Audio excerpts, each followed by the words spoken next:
Good afternoon and Tashi Delek.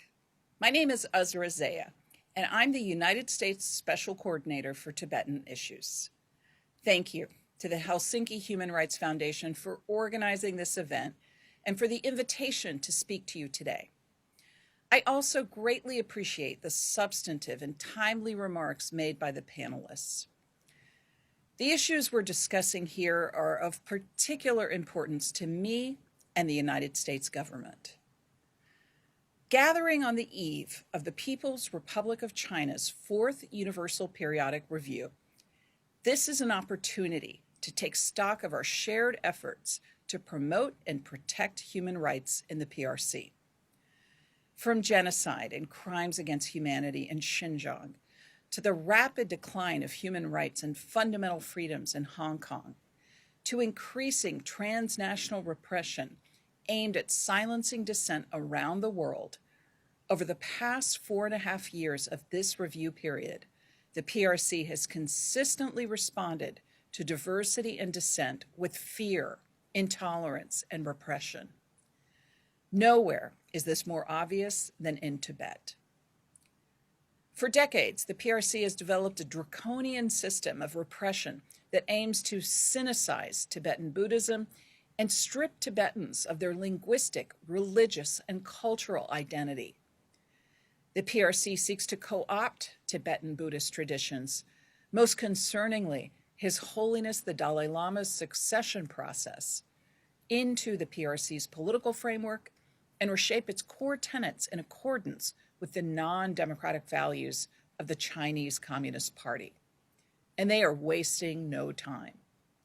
Beginning as early as preschool, Tibetan children are forced to assimilate via government-run boarding schools, where they are purposefully severed from their language, cultural, and spiritual practices. But despite these challenges, Tibetans persist in preserving their faith and culture in innovative ways. The large turnout for September's Kalachakra sermon shows us that bubbling beneath the PRC's repressive surface lies a continued vibrance and persistent hope for change in Tibet. Tibetan scientists, including those in the United States, ensure Tibetan voices are at the forefront of national and regional environmental solutions long practiced by Tibetan nomads. Tibetan entrepreneurs are ensuring the long-term preservation of the Tibetan language in the digital realm using AI and other cutting-edge technologies. The strength Tibetans show in the face of this continued repression is remarkable. Tomorrow, the United States and the entire international community have an opportunity and a responsibility to condemn the PRC's mass repression of Tibetans and its restrictions on human rights and fundamental freedoms throughout the country and beyond its borders. We know that none of these challenges posed by the PRC's repression can be solved by any country alone. This is why, in addition to raising these issues with the PRC government at the highest levels, the United States also continues to deepen its engagement with partners and allies. We must collectively increase international solidarity in support of Tibetans' human rights and the preservation of their unique cultural, linguistic, and religious identity. Most recently in November, we were honored to work with our partners in the Czech Republic to highlight these issues at the International Religious Freedom or Belief Alliance Ministerial Conference, joined by over 30 other governments.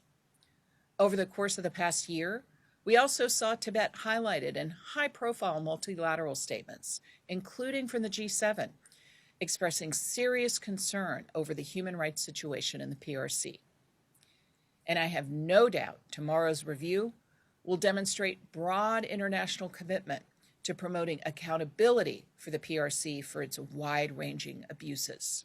In addition, as special coordinator, I'm proud of the United States' long-standing leadership in bringing awareness to and promoting accountability for the PRC's human rights abuses in Tibet. We continue to call on the PRC to resume meaningful and direct dialogue with the Dalai Lama or his representatives without preconditions at the highest levels of our government. We also continue to take strong actions against officials involved in abuses within Tibet, including visa restrictions on PRC officials for their involvement in the forcible assimilation of more than 1 million Tibetan children in government-run boarding schools, and global Magnitsky sanctions. His Holiness the Dalai Lama reminds us that we are all interconnected. What happens in Tibet does not happen in a vacuum, but concerns us all. In tomorrow's review and in the future, let us take this interconnectedness to heart by promoting dialogue and collectively building a freer, happier, and more just world for all.